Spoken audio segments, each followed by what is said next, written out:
ಜಾನಕಿ ಅಂತ್ಯಕ್ರಿಯೆ ನಡೆಯಲಿದೆ. ಜಾನಕಿ ಸಾಕು ಮಗ ನವೀನ್ ಫಾರ್ಮ್ ಹೌಸ್ನಲ್ಲಿ ಇವತ್ತು ಅಂತ್ಯಕ್ರಿಯೆ ನೆರವೇರುತ್ತೆ. ಇವತ್ತು ಸಕಲ ಸರ್ಕಾರಿ ಗೌರವದ ಜೊತೆಗೆ ಜಾನಕಿ ಅಂತ್ಯಕ್ರಿಯೆ ನಡೆಯಲಿದೆ. ಅಂತಿಮ ವಿಧಿವಿಧಾನವನ್ನ ಅವರ ಮೊಮ್ಮಗಳು ಅಪ್ಸರಾ ನೆರವೇರಿಸಲಿದ್ದಾರೆ. ತೆಲುಗು ಬ್ರಾಹ್ಮಣ ಸಂಪ್ರದಾಯದ ರೀತಿಯಲ್ಲಿ ಅಂತ್ಯಕ್ರಿಯೆಯನ್ನ ನಡೆಸಲಾಗುತ್ತೆ. ಕಣಿಯನ ಹುಂಡಿಯಲ್ಲಿ ಅಂತ್ಯ ಸಂಸ್ಕಾರಕ್ಕೆ ಬೇಕಾದಂಥ ಎಲ್ಲ ರೀತಿಯ ವ್ಯವಸ್ಥೆಗಳು ಕೂಡ ಆಗ್ತಾ ಇರ್ತಕ್ಕಂಥದ್ದು. ಇದೀಗ ನನ್ನ ಜೊತೆಗೆ ಎಸ್ ಜಾನಕಿ ಅವರಿಗೆ ಮಗನಂತಿದ್ದ ನವೀನ್ ಅವರ ಸ್ನೇಹಿತ ಧರ್ಮಾರು ಇದ್ದಾರೆ. ಅವರೇ ಈ ಎಲ್ಲ ವ್ಯವಸ್ಥೆಗಳನ್ನ ನೋಡ್ಕೊಳ್ತಾ ಇರ್ತಕ್ಕಂಥದ್ದು. ಇದೆಲ್ಲ ಸರ್ಕಾರದಿಂದ ಎಲ್ಲ ರೀತಿ ಏನೇನು ಬೇಕೋ ಸರ್ಕಾರದಿಂದ ಮಾಡಿಕೊಡ್ತಾ ಇದ್ದಾರೆ. ಎಲ್ಲ ಕ್ಲೀನ್ ಮಾಡಿಸ್ತಾ ಇದ್ದಾರೆ. ಮತ್ತು ಪಾರ್ಕಿಂಗ್ ವ್ಯವಸ್ಥೆ ಆಗ್ತಾ ಇದೆ. ಮತ್ತು ಮಧ್ಯಾಹ್ನ ಏನು ಪೊಲೀಸ್ ಸಿಬ್ಬಂದಿಗಳಿಗೆ ಊಟ ಕೂಡ ಅರೇಂಜ್ ಮಾಡ್ತಾ ಇದ್ದಾರೆ. ಎಲ್ಲ PDO SP ಎಲ್ಲ ಬಂದು ಆಲ್ರೆಡಿ ವಿಸಿಟ್ ಮಾಡಿ ಹೋಗ್ತಾ ಇದ್ದಾರೆ. ಎಲ್ಲ ಕ್ಲೀನಿಂಗ್ ಎಲ್ಲ ನಡೀತಾ ಇದೆ. ಮಧ್ಯಾಹ್ನ ಒಂದು 2:30-3 ಗಂಟೆಗೆ ಇಲ್ಲಿ ಬಂದು ತಲುಪುತ್ತೆ ಅಂತ. 3 ಗಂಟೆ ಆದಮೇಲೆ ಏನು ಬ್ರಾಹ್ಮಣರದ್ದು ಏನೇನು ಪೂಜಾ ಕಾರ್ಯಕ್ರಮಗಳು ಇರ್ತದೆ ಆ ರೀತಿ ನಡೀತದೆ ಸರ್. ಈ ಜಾಗದಲ್ಲಿ ಅಂತ್ಯಕ್ರಿಯೆ ನಡೆದ ಕಾರಣ ಏನು? ಈ ಜಾಗಕ್ಕೂ ಎಸ್ ಜಾನಕಿ ಅವ್ರಿಗೆ ಏನು ಸಂಬಂಧ ಇತ್ತು ಸರ್? ಇದು ನವೀನ್ ಅವರು ಪರ್ಚೇಸ್ ಮಾಡಿದ್ದು.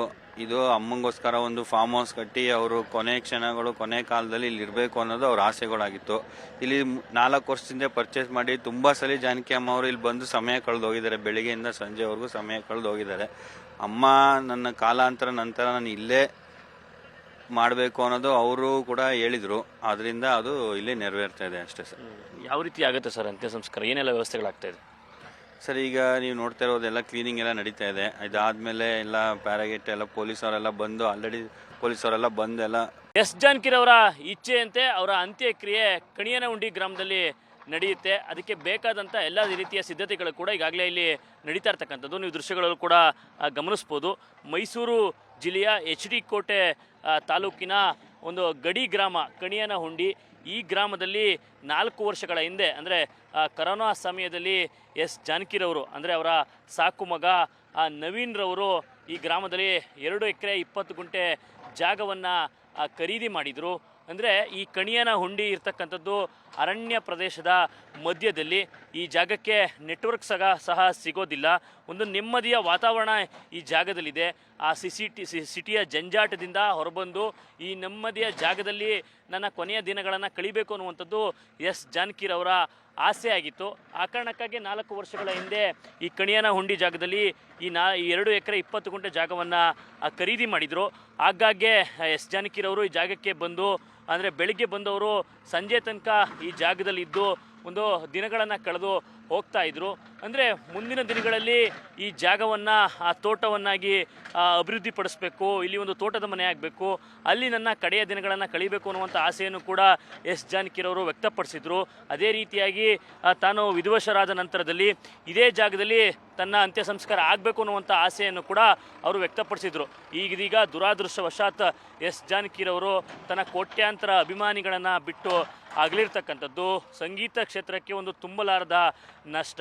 ಆದರೆ ಇದೀಗ ಅವರ ಆಸೆಯಂತೆ ಅವರ ತೋಟದ ಜಾಗ ಏನಿದೆ ಕಣಿಯನಹುಂಡಿಯಲ್ಲಿರ್ತಕ್ಕಂಥ ಜಾಗ, ಅದೇ ಜಾಗದಲ್ಲಿ ಇವತ್ತು ಮಧ್ಯಾಹ್ನ ಅಂದರೆ ಒಂದು 3-3:30 ಸುಮಾರಿಗೆ ಒಂದು ಅಂತ್ಯಕ್ರಿಯೆ ಕೂಡ ನಡೆಯುವಂಥದ್ದು. ಅದಕ್ಕೆ ಬೇಕಾದಂಥ ಎಲ್ಲ ರೀತಿಯ ಸಿದ್ಧತೆಗಳನ್ನು ಇಲ್ಲಿ ಮಾಡ್ತಾ ಇರೋದನ್ನು ನಾವು ನೋಡ್ತಾ ಇದ್ದೀವಿ. JCBಯ ಮೂಲಕ ಅವರ ಜಾಗ ಏನಿದೆ ಅದನ್ನು ಮಟ್ಟಗೊಳಿಸುವಂಥ ಕೆಲಸಗಳು ಕೂಡ ಆಗ್ತಾ ಇದೆ. ಅಂದರೆ ಬ್ರಾಹ್ಮಣ ಸಂಪ್ರದಾಯದ ಪ್ರಕಾರವಾಗಿ ಅವರ ಅಂತಿಮ ವಿಧಿವಿಧಾನಗಳು ಕೂಡ ನಡೆಯುವಂಥದ್ದು. ತೇಗ, ಟೀಕ್, ಶ್ರೀಗಂಧ ಸೇರಿದಂತೆ ಹಲವು ರೀತಿಯ ಮರದ ಕಟ್ಟಿಗೆಗಳನ್ನು ಬಳಸಿ ಅವರ ಪಾರ್ಥಿವ ಶರೀರವನ್ನು ಸುಡಲಾಗುತ್ತೆ. ಅವರ ಮೊಮ್ಮಗಳು ಅವರ ಅಂತಿಮ ವಿಧಿವಿಧಾನವನ್ನು ನೆರವೇರಿಸುವಂಥದ್ದು. ಅಂದರೆ ಅವರು ಆಂಧ್ರದಲ್ಲಿ ಜನಿಸಿದರೂ ಕೂಡ ಅವರ ದಕ್ಷಿಣ ಭಾರತದ ಏನು ಗೀತೆಗಳನ್ನು ಹಾಡೋದ್ರ ಮೂಲಕ ಒಂದು ಲಕ್ಷಾಂತರ ಅಭಿಮಾನಿಗಳನ್ನು ಸಂಪಾದಿಸ್ತಾರೆ. ಸಕಲ ಸರ್ಕಾರಿ ಗೌರವಗಳೊಂದಿಗೆ ಜಾನಕಿ ಅಮ್ಮನವರ ಅಂತಿಮ ಸಂಸ್ಕಾರ ಕೂಡ ನಡೆಯುವಂಥದ್ದು. ಒಟ್ಟಾರೆಯಾಗಿ ಹೇಳೋದಾದರೆ ಜಾನಕಿ ಅಮ್ಮನವರ ಇಚ್ಛೆಯಂತೆ ಕಣಿಯನಹುಂಡಿ ಗ್ರಾಮದ ಅವರ ತೋಟದಲ್ಲಿ ಅಂತಿಮ ವಿಧಿವಿಧಾನಗಳು ಕೂಡ ನಡೆಯುವಂಥದ್ದು. ಅದಕ್ಕೆ ಬೇಕಾದಂಥ ಎಲ್ಲ ರೀತಿಯ ವ್ಯವಸ್ಥೆಗಳು ಕೂಡ ಈ ಗ್ರಾಮದ ಅವರ ಜಾಗದಲ್ಲಿ ಆಗ್ತಾ ಇದೆ. ಕ್ಯಾಮ್ರಾ ಪರ್ಸನ್ ಮಹೇಶ್ ಜೊತೆ ನಂದನ್ ರಾಮಕೃಷ್ಣ, ಏಷ್ಯಾನೆಟ್ ನ್ಯೂಸ್, ಕಣಿಯನಹುಂಡಿ.